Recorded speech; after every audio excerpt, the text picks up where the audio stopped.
acá en la tierra, la relación con mi Cristo es personal.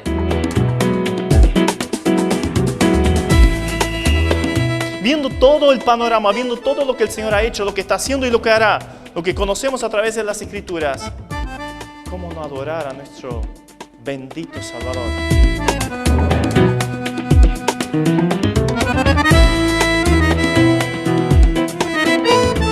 Porque al que mucho se le da, mucho también se le va a requerir.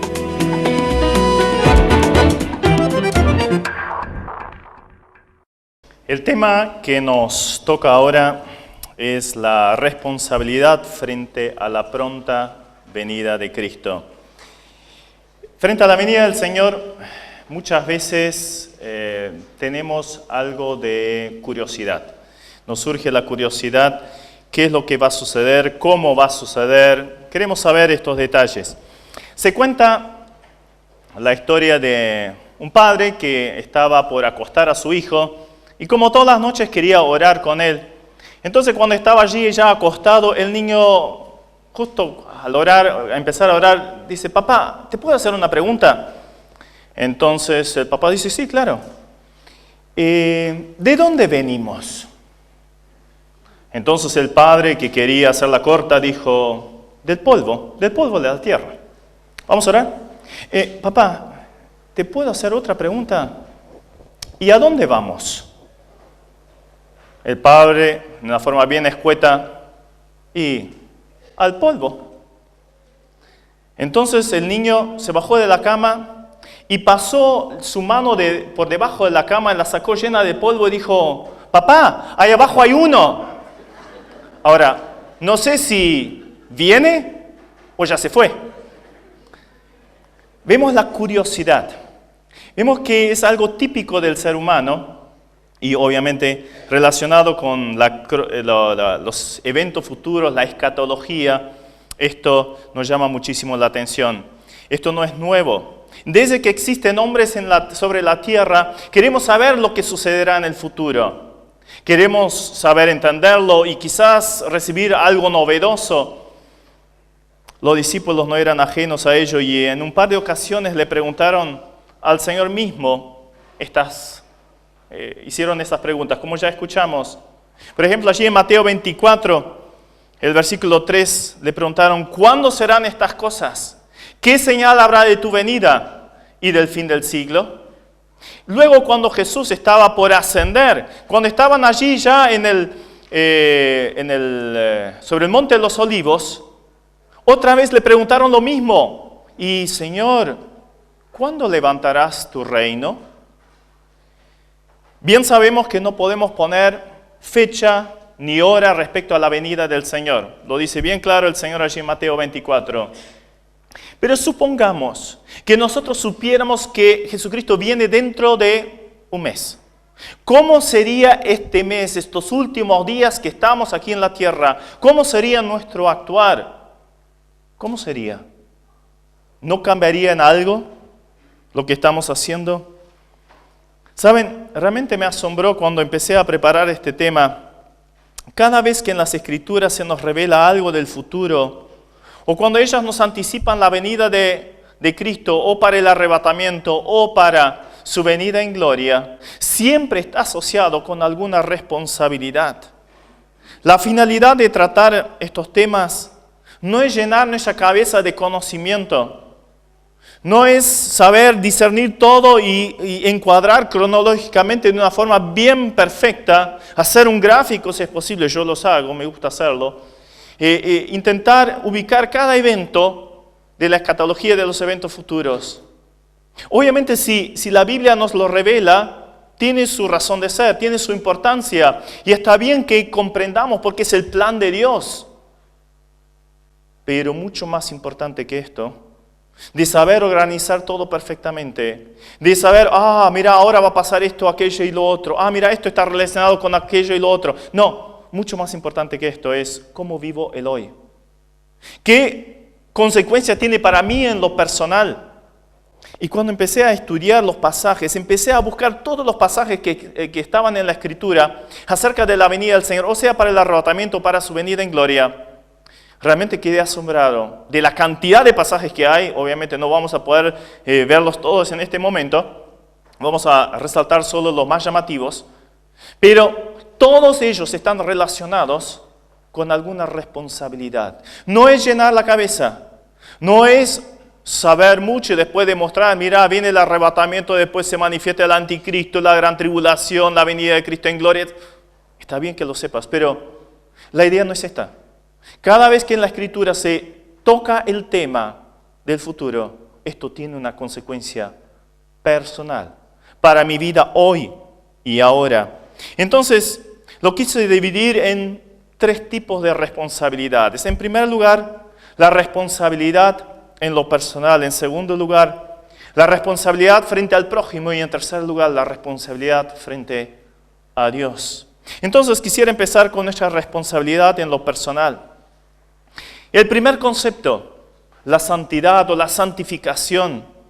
Varias veces se nos exhorta a los creyentes a cuidar la santidad, crecer en la santificación. ¿Por qué será esto? Evidentemente, en la medida que nos acercamos al momento del arrebatamiento, también nos estamos acercando ¿a quién? Al momento en que el anticristo va a tomar el dominio sobre este mundo. Entonces también la maldad se va acrecentando cada vez más.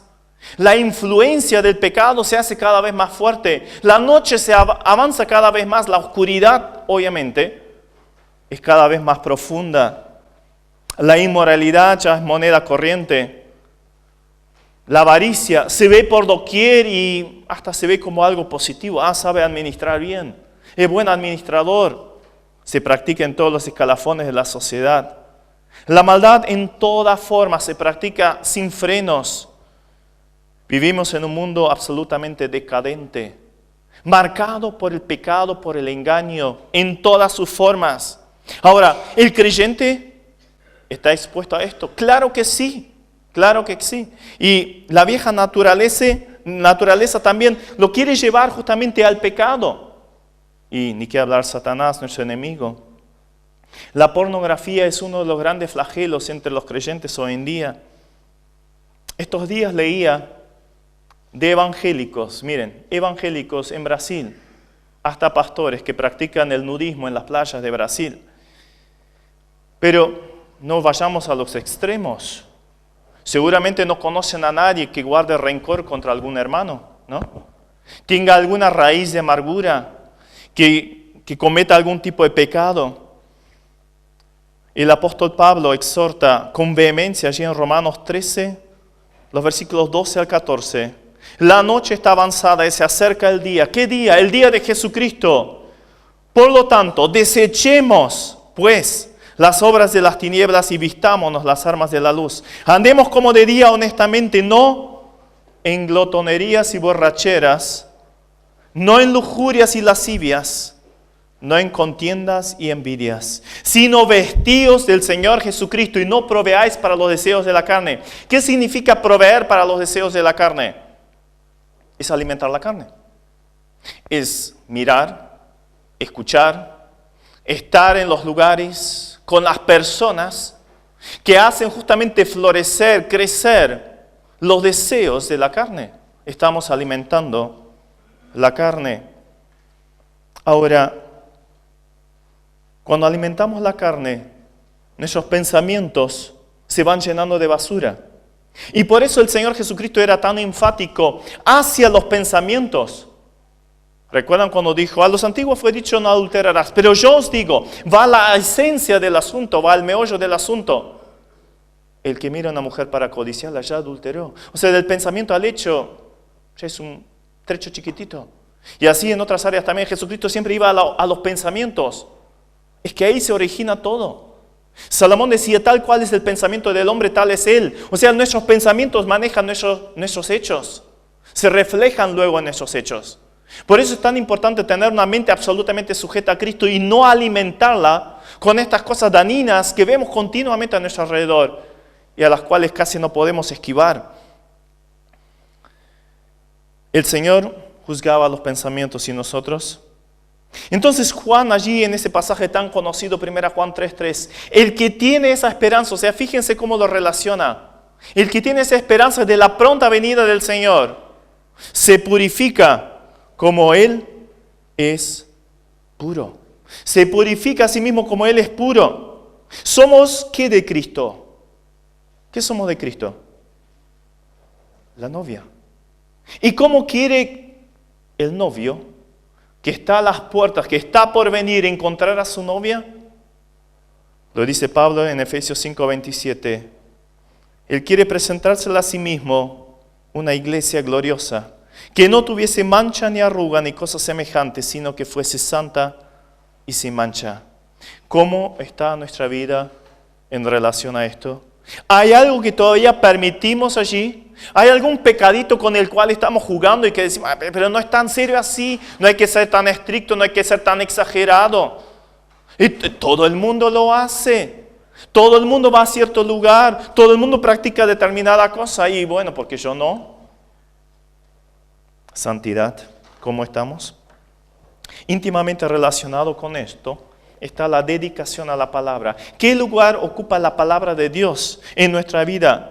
Por un lado, recién decíamos, no debemos alimentar la carne, pero hagamos la contraparte. No alimentemos la carne, pero ahora alimentemos el espíritu para poder estar firme frente a las tentaciones. ¿Con qué lo alimentamos? Obviamente con la palabra de Dios. Tenemos que usarla, estudiarla, meditarla y obviamente obedecerla, aplicar la palabra en nuestras vidas. ¿Qué decía David?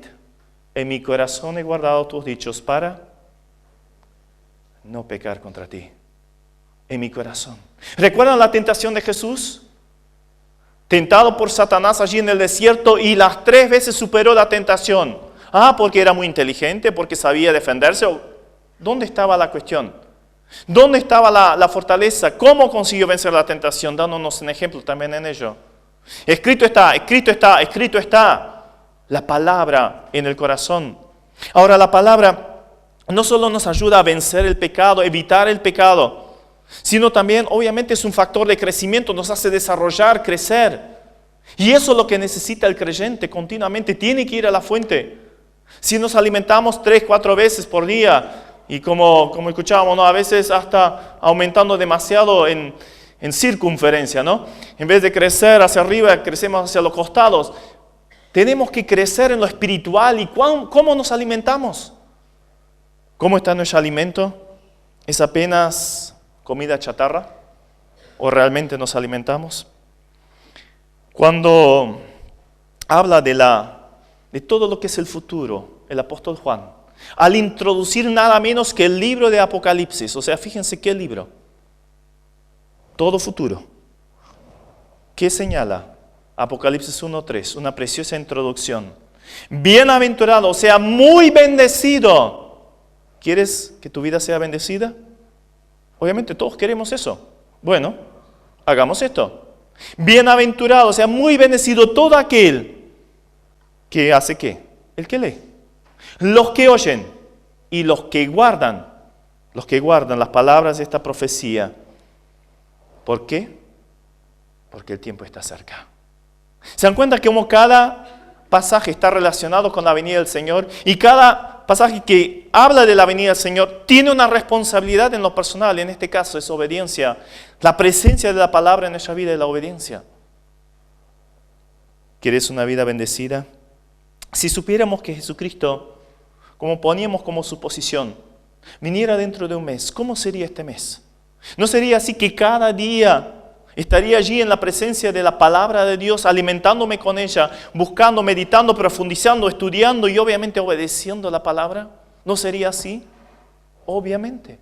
Claro, el Señor viene dentro de un mes. Es más, podría venir hoy. Y estamos actuando de esta forma. Pero no es así que vivimos en un mundo que nos ofrece tantas cosas. Bueno, hay que trabajar, hay que estudiar. Pero también tengo tiempo libre, tengo que descansar, tengo derecho al ocio y disfrutar la vida. Sí, tiene todo derecho. Pero ¿qué prioridad ocupa el Señor? Bueno, está el entretenimiento, está tal cosa, tal otra. Facebook, claro, no me puedo perder los últimos chismes de Facebook y tengo que estar allí. ¿Se dieron cuenta qué rápido pueden pasar 2 horas en Facebook? ¿Y cuánto nos cuesta leer 10 minutos la Biblia? ¿Alguna vez hicieron la comparación?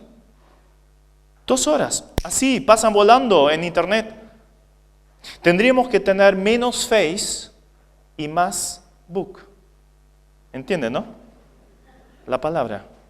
Menos mirar un montón de chisme, un montón de, sí, mira qué lindo aquel, mira lo otro. Mira dónde estuvo, mira lo que hizo, lo que compró.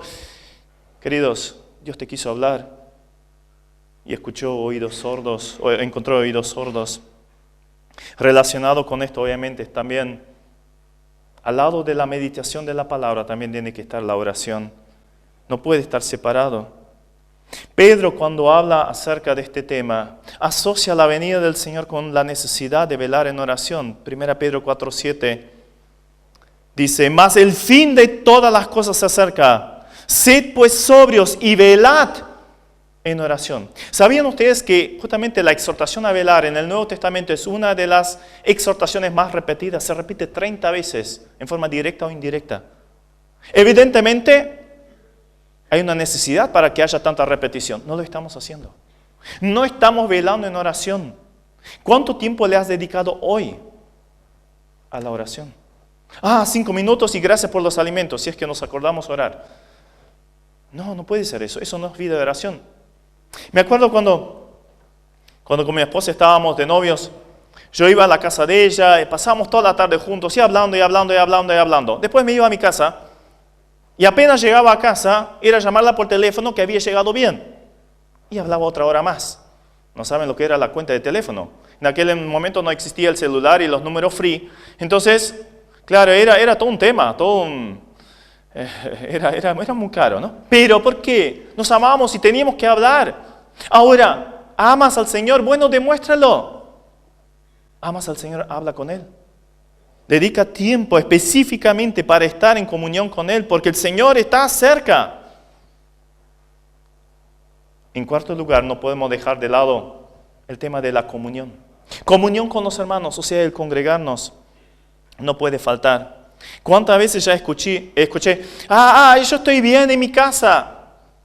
Yo leo la Biblia, estoy orando ahí. Y mira, en realidad hasta me siento mejor ahí porque vengo a la iglesia y me encuentro con fulano y salgo peor de lo que entré.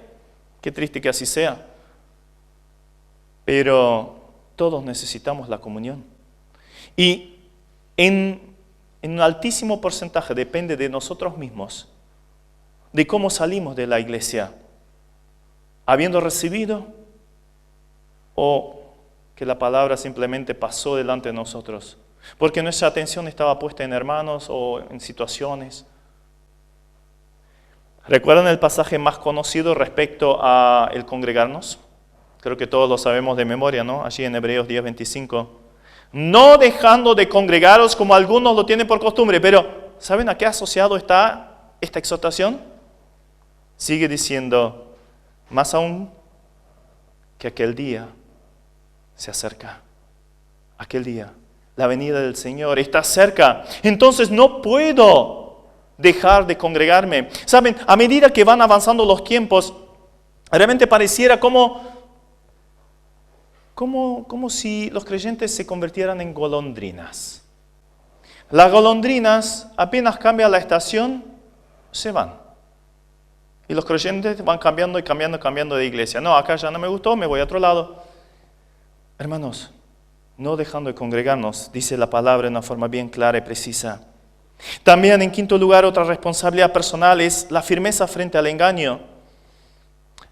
Continuamente surgen nuevas olas de engaño. Recién estaba hablando con una hermana que decía que justamente hoy en día eso se ve en las iglesias, como solapadamente se va introduciendo el engaño y luego explota todo, cambiando lo que hemos aprendido de la palabra.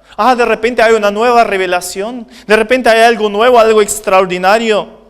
Se van metiendo conceptos de la nueva era. Y hasta la superstición se ve en el pueblo evangélico. Es increíble, pero cierto.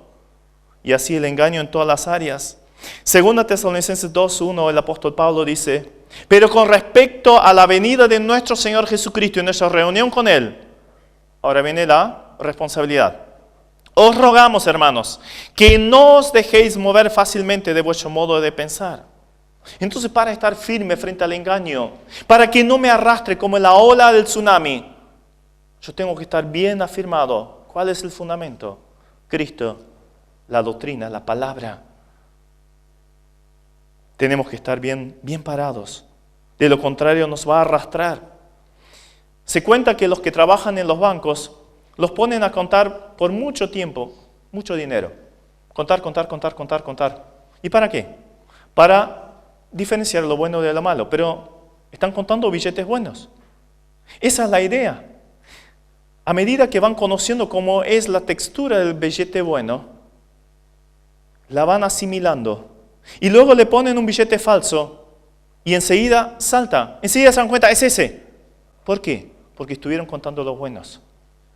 Miren, sobre todo los más jóvenes, hoy en día en internet está todo, ¿verdad? Uno empieza a buscar, encuentra páginas, empieza a escuchar inclusive mensajes y escucha personas que llenan estadios y cosas que parece que, wow, mira qué impactante, qué orador tan extraordinario, qué elocuencia, y mira lo que está diciendo, oh, mira esa novedad, mira tal otra y tal experiencia que tuvo. ¿Cómo podemos saber si no será que nos está llevando por el engaño? Porque todos utilizan la Biblia. Si no utilizaran la Biblia ya sería bastante obvio, ¿no? Pero muchas veces aún caemos ahí. Necesitamos conocer la palabra y para eso hay que estudiarla, tenerla presente en nuestras vidas. En sexto lugar, asociado con lo anterior también, la permanencia en medio de las pruebas.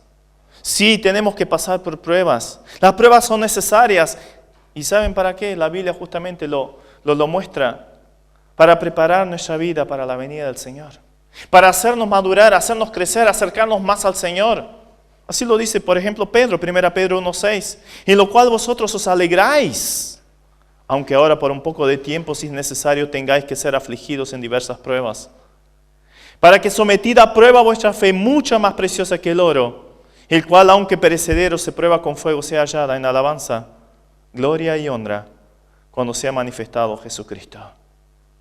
Entonces, si viéramos las pruebas, las dificultades, las tribulaciones, como lo ve Pedro, o como dice Pablo, ¿recuerdan? Esa leve tribulación momentánea que produce un cada vez más excelente peso de gloria. O sea, la prueba que estoy pasando acá me está aumentando la gloria que voy a recibir en la presencia del Señor. Nos damos cuenta de lo importante que son las pruebas. ¿A quién le gusta? ¿Quiénes están estudiando? ¿Colegio? ¿Universidad? Unos cuantos. ¿Les encantan los exámenes? Se ríen. A todos les encanta, ¿verdad? Pero saben, son importantes. ¿Por qué? Porque si lo aprobas, pasas al siguiente nivel. Si no lo aprobas, quedas. Y bueno, eso es lo que pasa en la vida cristiana también, lo necesitamos. Necesitamos las pruebas y claro, ¿a quién le gusta? A nadie. Pero el Señor nos va forjando algo en nosotros. Un pasito más en el tema de las pruebas. Aun si nos tocara sufrir la muerte, o si un ser querido tiene que partir, también los pasajes bíblicos relacionados con la venida de Cristo nos muestran una preciosa realidad. ¿Recuerdan allí en 1 Tesalonicenses 4 cuando Pablo habla acerca del arrebatamiento y de la resurrección corporal de los creyentes que partieron? Termina diciendo, consolaos los unos a los otros con estas palabras. ¿Por qué? Porque el creyente se va con Cristo y lo voy a volver a ver. Voy a estar con Él de vuelta. Obviamente deja un espacio vacío acá. Pero ¿por qué no pensamos más en función de lo que está viviendo Él ahora? Está con Cristo. Entonces, aún el paso nuestro o el de un ser querido frente a la muerte es estar con Cristo, como decía Pablo, que es muchísimo mejor. Estar en la presencia de aquel que ha hecho tanto por nosotros y a que ahora podemos ver. Entonces, llegamos al siguiente punto que es el gozo. Claro, una vida marcada por la expectativa de la pronta venida de Cristo. No puede ser una vida triste, no puede ser una vida de amargado. Todo lo contrario, tendría que ser una vida llena de gozo. Esa convicción nos llena de gozo. Es lo que decía Pablo allí a los Filipenses en el capítulo 4, versículo 4. Regocijaos en el Señor siempre. Y otra vez digo, regocijaos. ¿Y saben lo que dice? Ese versículo nos gusta, ¿verdad? Sí, hay que estar feliz en el Señor y qué lindo que tenemos el Señor. Pero, ¿y si las circunstancias no nos son favorables? Ahí se viene todo abajo. Y no mires las circunstancias. ¿Sabes cómo sigue el contexto? Versículo 5. El Señor está cerca. El Señor está cerca. Eso es lo que nos llena de gozo. Claro que cuando estoy pasando por una enfermedad o tengo problema, laboral o lo que fuera, claro que no nos gusta, no nos produce placer ni gozo. Pero si lo vemos desde un punto de vista, una perspectiva hacia la eternidad, todo lo que podamos vivir acá puede estar marcado por el gozo, la gratitud al Señor y aún la muerte. Porque es un concluir acá, pero se completa la salvación. En realidad no es un partir, es un llegar a la meta. Disfrutaremos de la gloria del Señor para siempre. ¿No nos debería llenar de gozo eso? Deberíamos cantar todo el día, teniendo presente la pronta venida del Señor. En segundo lugar, pasemos a ver la responsabilidad hacia el prójimo.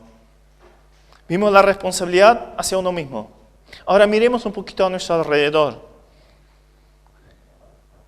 Siempre que tenemos presente que el Señor viene pronto, entonces también hay una responsabilidad a nuestro prójimo. En primer lugar, quisiera señalar la responsabilidad en cuanto al amor.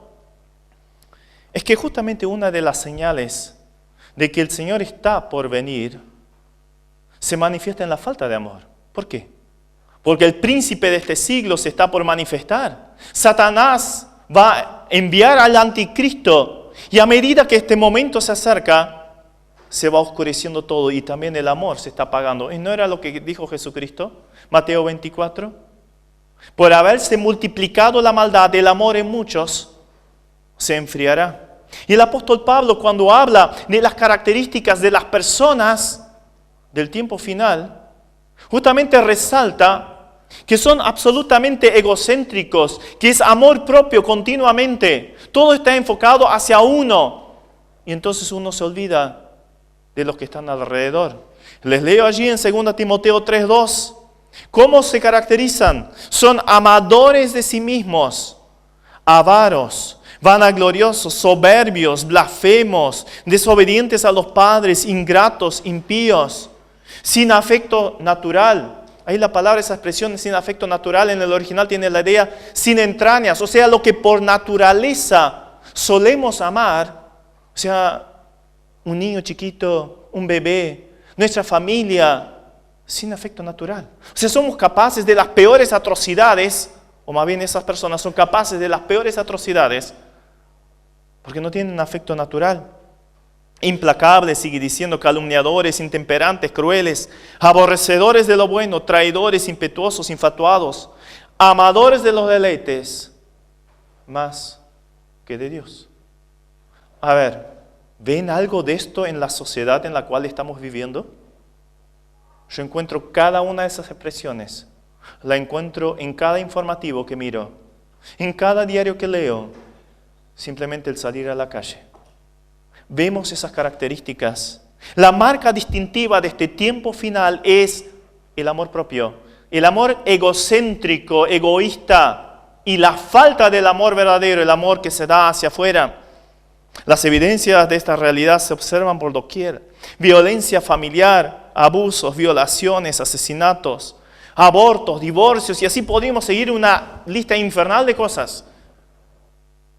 Estos días escuchaba en la Argentina, por cada 2 nacimientos se practica un aborto. Es terrible. Por cada 2 nacimientos, un aborto. La realidad de nuestra nación. También leía en una revista cristiana que tomaban un artículo de una revista de ética en la medicina. Escribían 2 autores italianos y planteaban la siguiente teoría, hipótesis. Decían que a los recién nacidos no habría que considerarlos como personas. Los padres tendrían derecho tendrían que tener derecho de matar a los recién nacidos si no les pareció, si no les gustó, si no los quieren. ¿Por qué? ¿Cuál era la comprobación? Y porque es exactamente lo mismo que un feto. Un recién nacido es exactamente lo mismo que un feto. Me gustó la argumentación porque de esa estoy absolutamente de acuerdo, pero en el sentido inverso.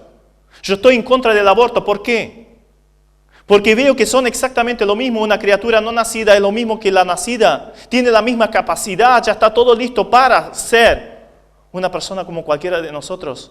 Pero ellos utilizando ese argumento, algo ya metido dentro de nuestra sociedad, como es el tema del aborto, sin afecto natural, como recién decíamos, el aborto ya es algo natural, algo normal, común en nuestra sociedad. Entonces, podemos ir al siguiente paso. Si el feto es lo mismo que el recién nacido, entonces, nació con una deficiencia, o simplemente nació en el momento equivocado, no estoy preparado, o económicamente ahora sería una gran carga. Los padres tendrían que tener derecho a matarlos. Claro, ¿qué es lo que vemos en la sociedad? Empezamos con la muerte digna, suena tan lindo, ¿verdad? Luego pasamos al aborto. En Uruguay ya legalizado hace un año, y en ese año se llevaron a cabo 4.000 abortos. Contabilizados dentro de los hospitales, ¿no? Ni que hablar de lo que será de otra forma. Y eso va a llegar acá también. Entonces, muerte digna, aborto. Del aborto pasamos a la eutanasia, como en muchos países ya hay. De la eutanasia llegamos al punto que, bueno, matemos a cualquier persona que de alguna forma es una carga para la sociedad, que no merece vivir. Estos pensamientos se están surgiendo, se están planteando y se están escribiendo inclusive en una revista de ética en la medicina. ¿Saben a qué tiempo me hace recordar eso? A los nazis. Justamente en el nazismo se practicaba esto. Los que mandaban decidían sobre vida y muerte, si eran dignos o no de seguir viviendo. Pero esto en cuanto a la sociedad. Pero miremos inclusive dentro de los creyentes. Nosotros no estamos exentos de la influencia de la falta de amor. Esto lo podemos observar en los matrimonios, en las familias, los hogares y obviamente en las iglesias, porque la iglesia se forma de familias, de hogares, división de iglesia, rencores, amargura y hay tantas cosas realmente tristes. Pablo exhorta en 1 Tesalonicenses 3:12, y el Señor os haga crecer y abundar en amor, unos para con otros y para con todos. ¿En qué contexto? Toda esa carta habla de la venida de Cristo. Que os haga crecer y abundar en amor, unos con otros y para con... esa palabrita me gustaría sacarla de la Biblia. Y para con todos. Porque tengo un hermanito, me cae tan pesado. Es plomo entero.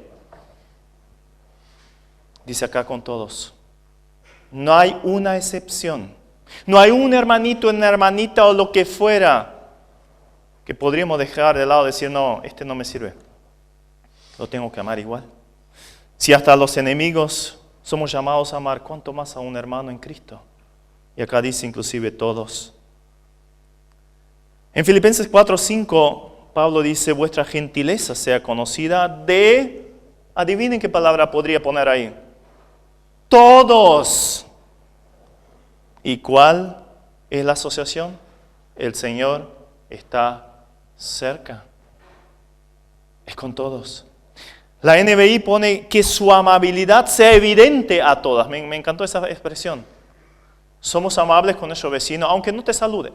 Saludalo. Subís al colectivo, al tren.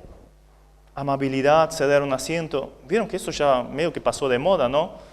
Con el feminismo, claro, todos tienen su derecho, y bueno, que tengan su derecho para permanecer paradas también, ¿no? Sí, es que crecemos en una sociedad donde es cada vez más lo mío. Mientras yo esté bien, que el otro, bueno, que se le pase lo que pase, ¿qué me importa? Esa es la sociedad en la cual vivimos y esto se ve lamentablemente también entre los cristianos. Eso lo tenemos que cambiar. El mundo está marcado por el amor egocéntrico, egoísta. Solo el amor ágape. El amor sacrificial, que está dispuesto a dar sin no recibir nada a cambio, sin que el otro siquiera lo merezca. Eso es amor de Dios, eso es amor divino, y a eso somos llamados a hacer. ¿Queremos ganar almas? Tenemos que demostrar amor. Tenemos que demostrar amor. Me encanta un pasaje, nunca me había llamado la atención y ahora cuando leí realmente me impactó. En 1 Pedro 4, 7 y 8, cuando Pedro asocia la venida del Señor, miren cómo sigue. Mas el fin de todas las cosas se acerca. Y luego añade, y ante todo, la prioridad suprema, tened ferviente amor. Que tengas todos los dones, que sepas predicar, cantar, tocar, que sepas evangelizar, que seas una persona muy dadivosa, que da su vida por la gente. ¿Y el amor? ¿Recuerdan Corintios? La iglesia en Corinto se caracterizaba ¿por qué? Por las divisiones. Uno dice, yo soy de Pablo, de Apolo, de Cefas, y los más espirituales eran de Cristo. El cuerpo de Cristo está dividido. Y luego empieza a señalar el tema de los dones. Estaban orgullosos de sus dones, de sus capacidades espirituales. Y ahí desarrolla en el capítulo 12 las capacidades espirituales, los dones espirituales. Y luego termina el capítulo 12 diciendo, mas yo les muestro, ¿qué cosa? Un camino más excelente. Entramos en el capítulo 13, el capítulo del amor. Nos damos cuenta dónde está el camino más excelente, cuál debería ser nuestra prioridad. El amor. ¿Qué lugar ocupa el amor al prójimo en nuestras vidas? ¿O vivimos solo para nosotros? Asociado con esto, obviamente, está la predicación del Evangelio. Amor al prójimo, pensemos en aquel prójimo que todavía no tiene a Cristo. ¿Cuánta necesidad tiene de conocer al Señor? Justo estos días estaba en Zárate y me gustan esos puentes Zárate Brazo Largo. Realmente son unas construcciones impresionantes. Seguramente varios de ustedes lo conocen. Como viajo bastante ahí cruzando Entre Ríos, entonces muchas veces paso por ese puente. Y me imaginé lo siguiente. Imagínense, yo estaba andando con mi auto y de repente veo que justo adelante mío la parte más alta del puente se viene abajo. ¡Bum! Se cae al río. Se cortó el puente. Llego a frenar justo en el borde. Mi paragolpe delantero está justo al borde del precipicio. ¿Qué es lo que haría usted? ¿Qué harías vos? Marcha atrás y ya vienen autos atrás. Baliza, salís del auto y empezás, por favor, paren. No sigan porque se van a la muerte. Y ahí viene uno rapidito, ¿no? Y dice, no, yo quiero pasar. No, pero mira, el puente está destruido, te vas a matar. Pero yo quiero seguir igual. Quiero ir al carnaval de Gualeguaychú, no me lo puedo perder. Y bueno, anda. Pero mira, ten en cuenta, hay un precipicio y no vas a llegar. Queridos, hay un precipicio peor todavía que un puente caído. Y es el infierno. Es irreversible. Tu compañero de trabajo, compañero de estudio, tu familiar, tus vecinos, ¿se enteraron que el puente a la eternidad está destruido? El pecado hizo una tremenda barrera. No hay posibilidad de acceder al cielo, no tener paz, seguridad, gozo eterno. ¿Qué vamos a hacer? ¿Nos vamos a quedar parados? Pasen. Y tum. No podemos actuar de esa forma. Lo haríamos con cualquiera que vemos en peligro. Le advertimos. ¿Cómo no vamos a advertir acerca de la perdición eterna? ¿Recuerdan el pasaje que empezamos a nombrar allí en Hechos 1:6? Cuando los discípulos le preguntan al Señor, ¿y en qué tiempo vas a levantar el reino? Entonces Jesucristo le dice, mira, no es tan importante ahora saber cuándo voy a levantar el reino. Hay una cosa mucho más importante para hacer. ¿Cuál era? Sed testigos. ¿Dónde? Empezando en Jerusalén, Judea, Samaria, hasta lo último de la tierra. Y esto sigue vigente. Hay cosas mucho más importantes. Obviamente es bueno saber organizar la Biblia, saber los eventos. Lo hago, me encanta. Pero mucho más importante que esto es tener en cuenta lo que la palabra enseña en cuanto a nuestra responsabilidad. Y en este caso, al prójimo inconverso, ¿cuál es nuestra actitud? ¿Nos duele en el alma las almas que van al infierno?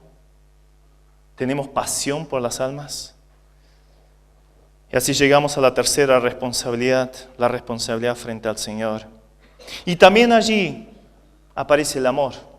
Yo la pondría como la primera responsabilidad, viendo todo lo que el Señor ha hecho a nuestro favor. Lo que ha hecho, lo que está haciendo y lo que hará a nuestro favor. Lo que está preparando. En nuestro corazón debería surgir un profundo amor por su persona. Pablo termina la primera carta a los Corintios con dos palabras extraordinarias, impactantes. Allí en 1 Corintios 16, 22. El que no amare al Señor Jesucristo sea anatema. Consagrado para destrucción. ¿Recuerdan Jericó? Se convirtió en anatema, consagrado para destrucción. Y luego sigue la palabra Maranatha. El Señor viene.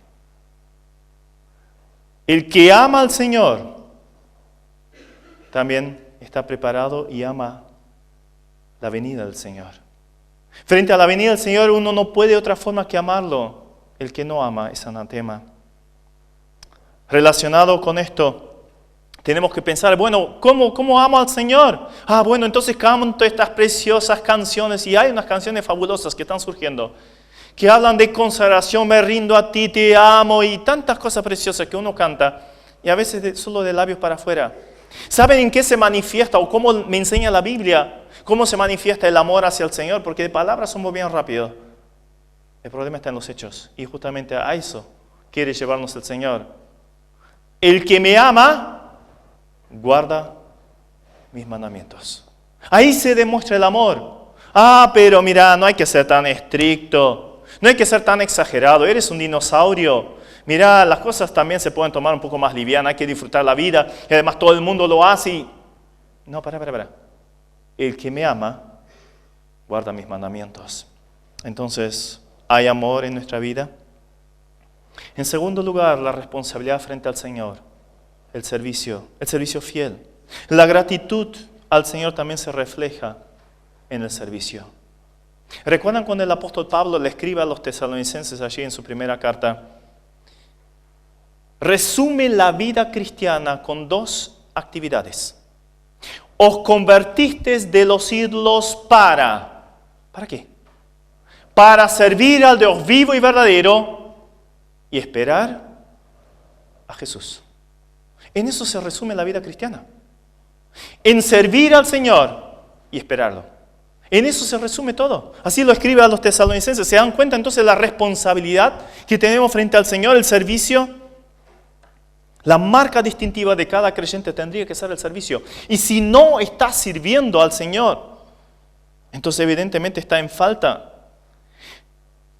En Efesios 2:10 dice que Dios nos preparó una infinidad de obras para que anduviésemos en ellas. O sea, las lleváramos a cabo. Tenemos una lista. Dios planeó para cada vida específicamente una lista de actividades, una lista de obras. ¿La estamos llevando a cabo? Encima nos dio la capacitación, porque no solo nos manda a la guerra, sino también nos da las armas. En el momento que nos hemos convertido, hemos recibido el Espíritu Santo, y a través del Espíritu Santo también esos preciosos regalos que son los dones. Los dones son características, son capacitaciones bien especiales, personales, para actividades que Dios tenía propuesto hacer con nosotros, con nuestra vida. Entonces, si no estamos sirviendo al Señor, evidentemente hay algo que está fallando. En Apocalipsis 22:12, el Señor dice: he aquí yo vengo pronto, y mi galardón conmigo para recompensar a cada uno según sean sus obras. ¿Nos damos cuenta de la importancia del servicio al Señor? Y en eso no nos podemos conformar. Como dice el final de ese precioso capítulo que habla de la resurrección y del arrebatamiento, de la resurrección corporal del creyente, 1 Corintios 15. ¿Cómo termina? El versículo 58. Creciendo en la obra del Señor siempre. Mira un año hacia atrás. 2 años, 3 años. ¿Hay un crecimiento? ¿Hay un estancamiento? ¿O un retroceso? creciendo en la obra del Señor siempre. A veces, obviamente, si uno llega a cierta edad, hay limitaciones físicas, pero hay tantas otras actividades que uno puede desarrollar, empezando por la intercesión. Aún en un lecho de la cama, sin poder levantarse, hay una cosa que sí vas a poder hacer siempre, hasta tu último aliento, es orar, interceder por las actividades y por aquellos que las hacen. Tenemos una tarea inmensa por delante. Nos encontrará sirviendo como siervos fieles. Cuando el Señor venga, podrá decir: siervo fiel, sierva fiel, sobre poco has sido fiel. Entra la gloria de tu Señor. ¿Podrá decir esto de nuestra vida? También en cuanto a la responsabilidad, frente al Señor está la confianza. Saben, cuando vemos el alto objetivo que tiene Dios para con nuestra vida, entonces a veces nos sentimos tan chiquitos, con tantas fallas, con tantas imperfecciones. Saben, podemos estar confiados. Que dice Filipenses, el pasaje tan conocido 1:6, el que empezó la buena obra, también la perfeccionará hasta el día de Jesucristo. Él sigue obrando en nosotros. Él sabe que somos polvo. Obviamente que no lo usemos como excusa, sino buscamos crecer, alimentarnos, acercarnos a Él. Y también, a pesar de los ataques que podamos tener, o sea, no ahora de nuestra limitación personal, lo que viene de adentro, sino también lo que viene de afuera. El apóstol Pablo dice en 2 Timoteo 1:12, yo sé en quién he creído y estoy seguro que es poderoso para guardar mi depósito para aquel día. Él me cuida, Él me guarda. Mi confianza tendría que estar absolutamente aferrada en Él, puesta en Él. Y también me tiene que llevar a la adoración. Claro, cuanto más medito en la venida del Señor, tanto más lo amo, tanto más anhelo que venga, entonces, tanto más también me tengo que preparar para el cielo. ¿Y qué vamos a estar haciendo en el cielo? Aparte de servirle, o sea, en el cielo no es tirarnos en la hamaca paraguaya entre dos palmeras allí junto a las calles de oro. No, las palmeras no hay en el cielo, al menos no lo dice la Biblia. Está el árbol de la vida. Pero sus siervos le servirán. ¿Pero qué vamos a hacer también? El cielo estalla de adoración. Ahora, si el cielo, allí por ejemplo en Apocalipsis 15 dice, grandes y maravillosas son tus obras, Señor Dios Todopoderoso, justos y verdaderos son tus caminos, Rey de los santos. Y ahí sigue una pregunta retórica. ¿Qué es una pregunta retórica? Una pregunta donde la respuesta es obvia, que no necesita una respuesta. ¿Quién no te temerá, oh Señor, y glorificará tu nombre? ¿Cómo es posible que viendo todo el panorama, viendo todo lo que el Señor ha hecho, lo que está haciendo y lo que hará, lo que conocemos a través de las Escrituras, cómo no adorar a nuestro bendito Salvador? ¿Cómo no estallar de gozo en adoración? Inclusive, ese precioso culto que el Señor dejó instaurado allí, lo que conocemos como la cena, ¿no la asoció también con su venida? Es ese culto en el cual nos concentramos en la obra del Señor, adoramos al Señor. Haced esto hasta que yo venga. Está asociado con la adoración. Entonces adoremos más al Señor. Y cuanto más miremos al Señor, menos vamos a mirar lo que nos rodea y menos nos vamos a mirar a nosotros mismos. Más grande se nos hace el Señor, más chiquitas las circunstancias. Y ahí llegamos entonces a la última responsabilidad, que más bien es una consecuencia de todo lo anterior, la expectativa. Es que cuando vemos que nuestra vida se está acercando al momento en el cual el Señor nos viene a buscar, o inclusive si nos llamara a través de la muerte, ¿qué da?